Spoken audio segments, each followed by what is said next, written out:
धाराशिवची जागा अजित पवारांच्या राष्ट्रवादीला मिळणार का असा सवाल आता उपस्थित होतोय। सुरेश बिराजदार हे अजित पवारांचे उमेदवार असणार का अशा सुद्धा चर्चांना उधाण आलेलं आहे। राणा जगजित सिंग यांनी अजित पवारांसोबत चर्चा सुद्धा केल्याची माहिती आहे।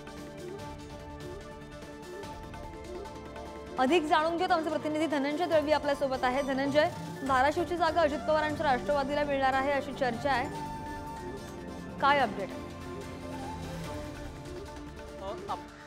आपण जर पाहिलं तर धाराशिवची नाही तर नाशिकची जागा देखील राष्ट्रवादी म्हणजे अजित पवार गटाकडून दोन्ही जागा लढवल्या जाणार आहे। आपण जर पाहिलं तर भाजपचे आमदार राणा जगजित सिंग यांनी थोड्या वेळापूर्वी अजित पवार यांच्या निवासस्थानी उपमुख्यमंत्री अजित पवार यांच्याशी भेट घेतली, त्यांच्याशी चर्चा झाली आणि सकारात्मक चर्चा झाल्याची माहिती जी आहे ती समोर आली सूत्रांकडून। त्यानंतर आपण जर पाहिलं तर या बैठकीमध्ये अजित पवार, सुनील तटकरे हे देखील उपस्थित होते। त्याचबरोबर धाराशिवची जागा आणि नाशिकच्या जागेसंदर्भात चर्चा करण्यात आली।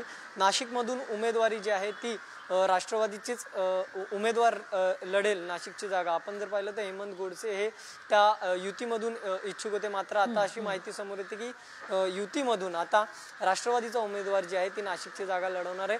छगन भुजबळांचं नाव चर्चेत आहे, मात्र अजूनही उमेदवार दोन्ही ठिकाणाचे जाहीर झालेले नाहीये।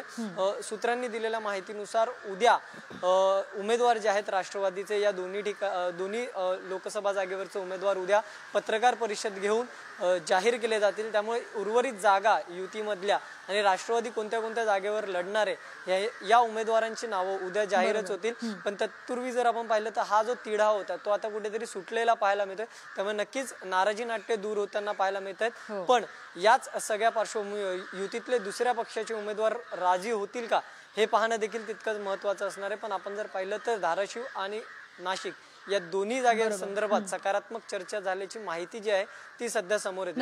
नक्कीच धनंजय, धन्यवाद दिलेल्या संपूर्ण माहितीसाठी।